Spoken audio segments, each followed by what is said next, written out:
The 47th ASEAN summit kicked off in Malaysia's capital, Kuala Lumpur, on Sunday.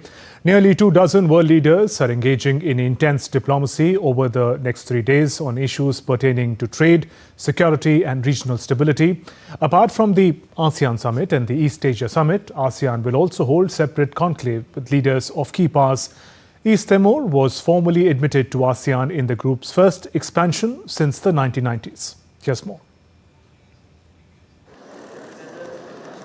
Malaysia, as the chair of ASEAN, is hosting the 47th ASEAN Summit and related engagements under the theme Inclusivity and Sustainability in Kuala Lumpur from 26 to 28 October. Nearly 24 world leaders are attending the 3-day summit. East Timor joined the ASEAN bloc as its 11th member state on Sunday after 14 years of campaigning. Also known as Timor-Leste, the country of 1.4 million people is among Asia's poorest, and it hopes to see gains by integrating its fledgling economy with ASEAN.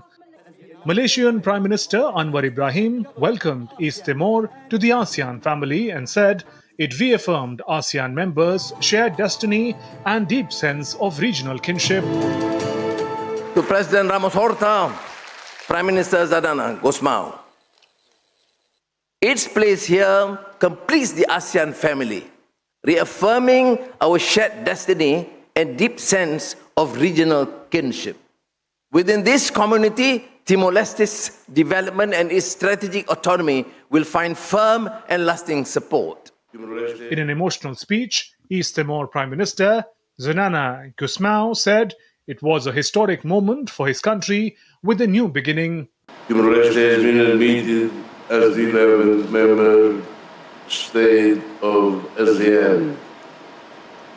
For the people of Timor-Leste, this is not only a dream realized, but a powerful affirmation of our journey.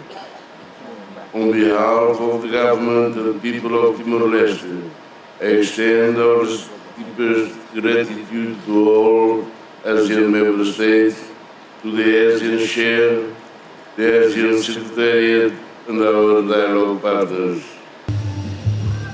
US President Donald Trump started his Asia tour in Malaysia on Sunday by signing a flurry of deals on trade and critical minerals with 3 Southeast Asian partners as Washington looked to address trade imbalances and diversify supply chains amid tighter export curbs on rare earths by China. Trump, who attended the ASEAN summit in Kuala Lumpur, signed reciprocal trade agreements with his Thai, Malaysian and Cambodian counterparts that will see the countries work to address tariff and non-tariff barriers. President Trump also co-signed a ceasefire agreement between Thailand and Cambodia, a truce he helped broker after the deadliest clashes between the neighbors in decades. Trump said he was confident of a great deal when he meets Chinese President Xi Jinping later this week. Trump also held a bilateral meeting with Malaysian Prime Minister Anwar Ibrahim on the sidelines of ASEAN summit. The White House released statements following the meeting, saying the two countries had reached agreements on reciprocal trade and critical minerals. The ASEAN summit is accompanied annually by East Asia Summit, a gathering of leaders of ASEAN nations, the US, China, India, Russia, Japan, South Korea, Australia and New Zealand. Apart from the ASEAN summit and the East Asia summit, ASEAN will also hold separate conclaves with leaders of key powers in Kuala Lumpur. Bureau Report, DD India.